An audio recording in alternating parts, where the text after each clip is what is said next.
And now we have the chance to talk to another key leader from Microsoft. In summer, they had an alliance with MSCI, one of the largest supplier of data and ESG ratings. Microsoft adapts its corporate digital platform Azure and its needs and its capabilities of artificial intelligence for the ESG needs.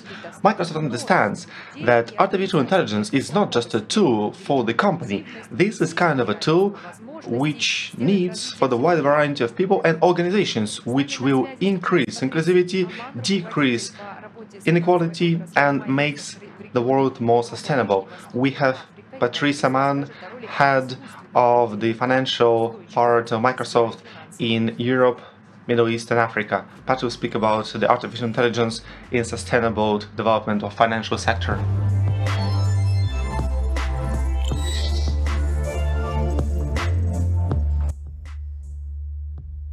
Patrice, добрый день, передаю вам слово. Patrice, welcome, and I give you the floor.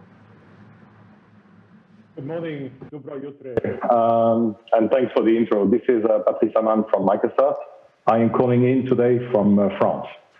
I'm leading the financial services business in Europe, Middle East, and Africa, and it's a pleasure and honor to be part of this session and to have a chance to share how we see financial services industry evolving over time and how AI, technology, and fintechs might influence and accelerate innovation, digital transformation, and sustainable development in this industry. Let me first set the stage here and acknowledge the fact that financial services is going through a massive change and is facing, I would say, a major trade-off, which is to find the right balance between enabling innovation, innovative customer and employee user experience with speed and agility on one side, while managing the realities of the current situation with cost pressure, legacy systems, risk, and regulatory constraints on the other side. You see here some of the large and nowadays well-known forces at work that are accelerating the change. Customer changing expectation is a key concern, where there is a clear expectation for more personalization of offers and interaction. More proactiveness is expected as well. It's all about last best experience or the impact of social networks. The threat of disruption and disintermediation is another risk for the industry. Fintechs and regtechs are rising, and I will come back to that later. But non-traditional competitors are also here and start to offer a very relevant solution that are squeezing themselves into the value chain and taking part of the margins. And transparent banking is also an important threat for financial institutions that might have their brand diluted or hidden behind others. In terms of distribution channels, the big question would be, should we keep branches versus going online or selling directly? What about high touch versus low cost approaches? This all breaks down the traditional value chain of the industry. We see increasing risks in market, credit, but also in compliance. And the big question is how to anticipate and act towards that. We are in the fast-growing data environment, and the big question here will be who will own the data? Banks are sitting on a ton of unused data. Will banks buy additional data? Who will take value from the data? Who will basically be able to monetize? And finally, fraud and cybercrime is another big topic, as you can imagine. But if we take one step back and look at the world in which we are living, we see even more extraordinary challenges that will need our urgent attention, and we have a potential impact on our lives, livelihoods, work, environment, and of course, on the industries we are operating in. Think about inclusion from a diversity, racial, social point of view. Think about identity with paperless people, and we are far here from a customer onboarding process in a bank or a subscription for an insurance policy. Think about unbank, not able to access to financial services because of too high costs and fees. And finally, think about sustainability to stabilize our climate as more and more carbon is pumped into the world each year. It's definitely not too late to overcome these challenges, and every company has the opportunity and the responsibility to manage change, think sustainably, and even embrace change as an opportunity for growth. But we will have around the globe to take swift, meaningful actions to fundamentally transform our approach to resolve problems. Technology can and will help, and we start to think out of the box and innovate. But innovation is not just do it faster kind of thing.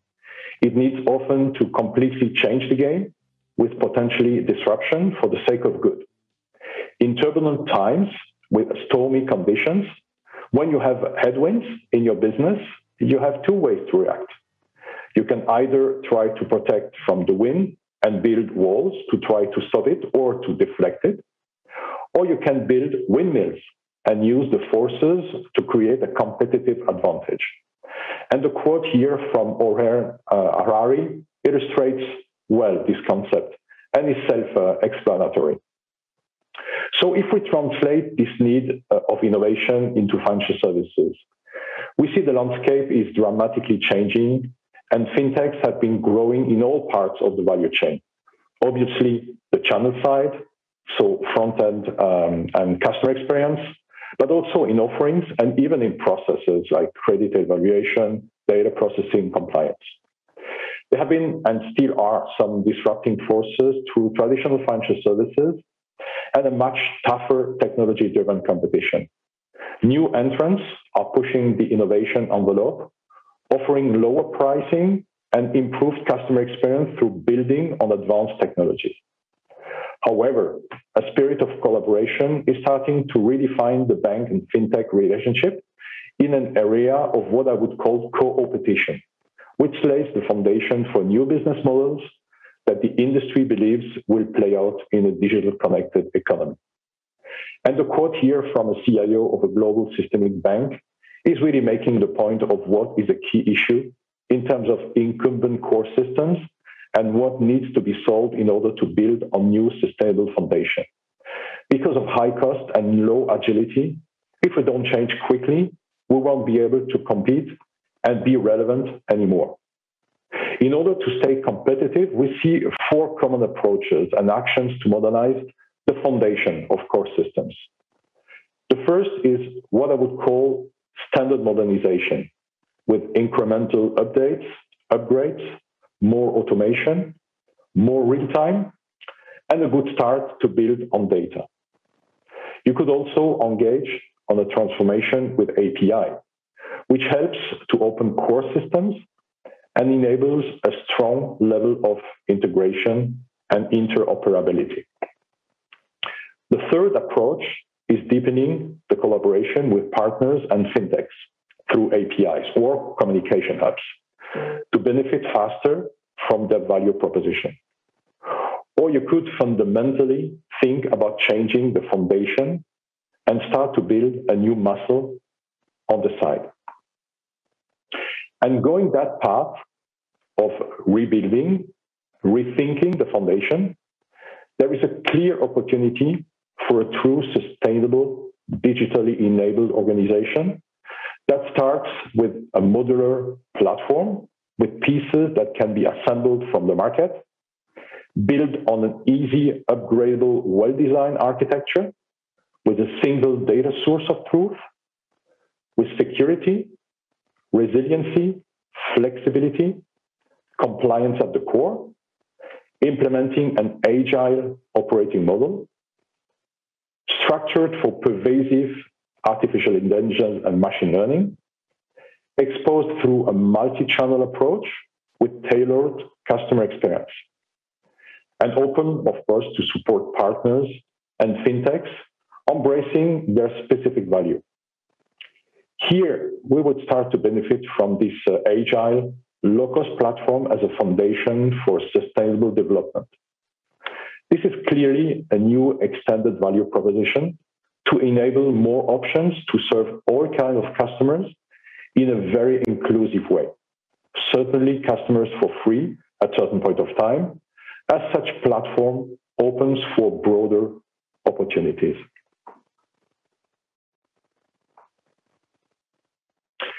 But building or rebuilding a platform is just one part of the equation. We have to think a bit broader, and specifically about rapid innovation and experimentation to test new ideas as we are entering in a continuous process of value creation. It's also about the culture of growth mindset that will be key to keep this open thinking and foresee new uncover opportunities. Another direction is business transformation, covering short, mid-term, and long-term potential new business outcomes. And finally, it's about investing into modern technology. And technology is definitely a way to enable innovation and to foster differentiation. The good news is that we have been seeing over time some very interesting new technologies triggering large, deep transformation in financial services.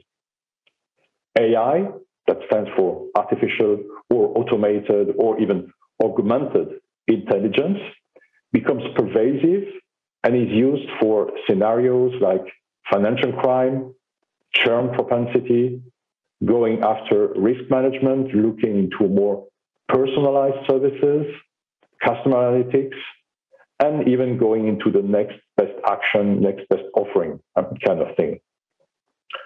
Cognitive services are now at parity with human intelligence in many areas. And this is an area where we touch on inclusivity or inclusiveness with speech or voice-to-text translation, text-to-speech, image recognition, and of course, automated translation.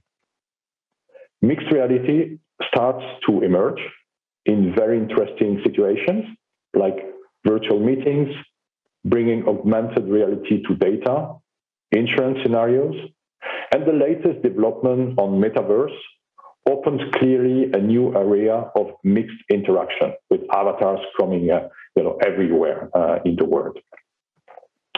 There is no great AI without great data. So technology that stores structured, unstructured, large set of data, that ingests, transforms, cleans, aggregates, and analyzes to extract insights are absolutely key.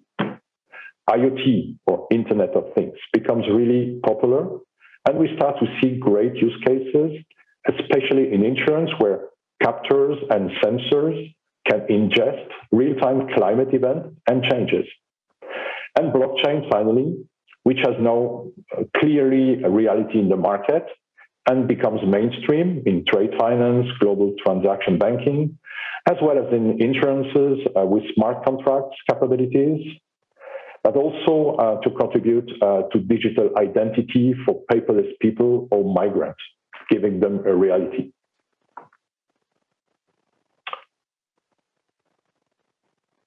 But all these technologies couldn't really scale without the cloud, which was a clear enabler of innovation and impact.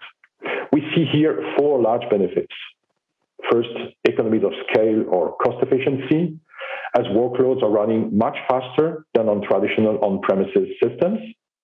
There is clearly an economy of innovation with hyperscaler doing innovation, and this innovation is directly benefiting for cloud users. We as Microsoft are investing more than $17 billion in R&D, of which $4 billion are just focused on cybersecurity. Through agile transformation, as we enter into platformization and reusable microservices, which is the importance of developers communities like GitHub that can contribute to the game. And finally, it triggers or unlocks sustainable development. And this is a good segue into ESG challenges faced by the financial services industry. These ESG challenges can be broken into 3 buckets. The first is the need to manage fragmented data. Environmental, climate, and social data is very often fragmented, incomplete, and inconsistent, making it difficult to capture it and access the raw data as well as meaningful intelligence. And the process of gathering and evaluating data is still largely manual. The second is about evolving ESG requirements, as the industry standards for environmental, social, and government are nascent, and disclosure is largely voluntary. And the last is about the ability to support sustainability initiatives, as organizations are not always able to track and monitor their progress against ESG metrics.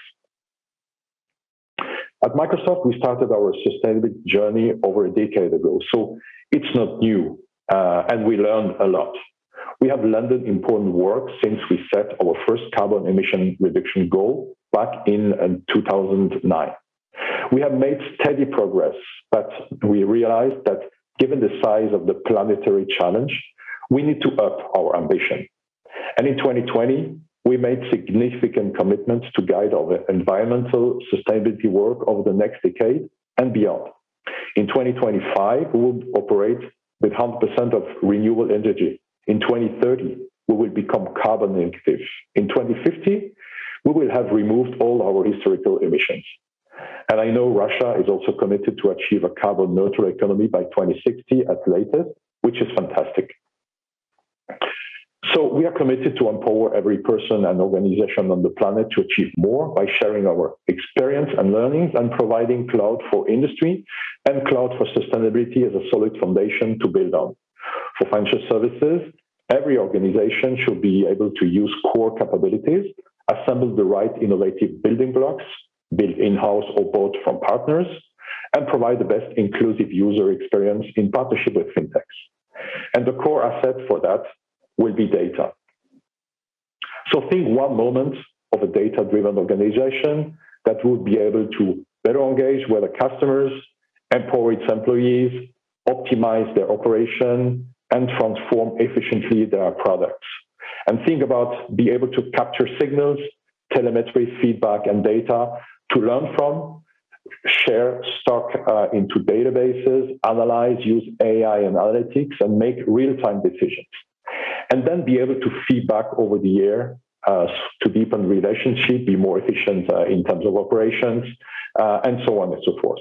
This is what we call a positive digital feedback loop that is at the core of a sustainable business. But building such an organization does not happen overnight, and we see this as a multi-horizon journey, where what we call Horizon 1 is about optimization in order to enhance the current business and build a foundation for ESG sustainability. The focus here is very often about optimize operation and costs. In Horizon 2, it's about redesign of some business initiatives in order to grow and expand. Here we start to have sustainability at the core of your business, with a focus on engaging more deeply with customers and start transforming products. And finally, in Horizon 3, it's about reimagine business models with ESG and sustainability as a driver. Let me take you through a couple of examples in different stages and horizons. Flow is a new digital banking platform launched by Italian bank Mediolanum, offering a sustainability personal health profile targeting millennials. And this young generation is very sensitive to sustainability. Flow offers a full range of banking services from peer-to-peer payments, saving, microcredits, and credit card services in a very modular way. The platform is built in the cloud with AI and machine learning at the core and offers sustainability options to customers to offset carbon impact. Ibercaja is a Spanish bank that has created a new AI in a box for farmers offering for their farmers' customers. This helps them to make real-time decisions on farming tasks, saving them money on electricity and water, and creates also a new revenue stream for the bank. This is a sustainable win-win. NatWest Group in the UK helps UK businesses to better understand their carbon footprint and created tailored action plans to reduce their carbon emission leveraging digital technologies. And finally, Rabobank in the Netherlands is launching an agroforestry initiative to reduce CO2 while enhancing smallholder farmer practices. Rabobank will utilize remote sensors, AI, and machine learning to connect farmers to corporations to match supply and demand of sequestrated CO2. The goal is to create a global and transparent platform to empower farmers while building a scalable climate change solution, which will launch in 2022. The project is in a pilot phase in sub-Saharan Africa, where hundreds of smallholder farmers have planted more than 50,000 trees in the past year. By 2025, the project aspires to sequester 150 megatons of CO2 emissions annually. As a conclusion, let me leave you with a map to navigate to the North Star of the financial services of the future will be definitely sustainable, more predictive, prescriptive, more contextual, powered by technology, and mainly AI and machine learning. It will be data-driven, real-time, and will be interconnected with other industries. Many banks have already subscribed to a United Nations global initiative of principles of responsible banking. And I know that some leading financial institutions in Russia, including Sber, Tinkoff, Home Credit Bank, Softcom Bank, and others have already joined these initiatives. So fasten your seatbelt. The journey has started, and there is no time to waste. Thank you very much.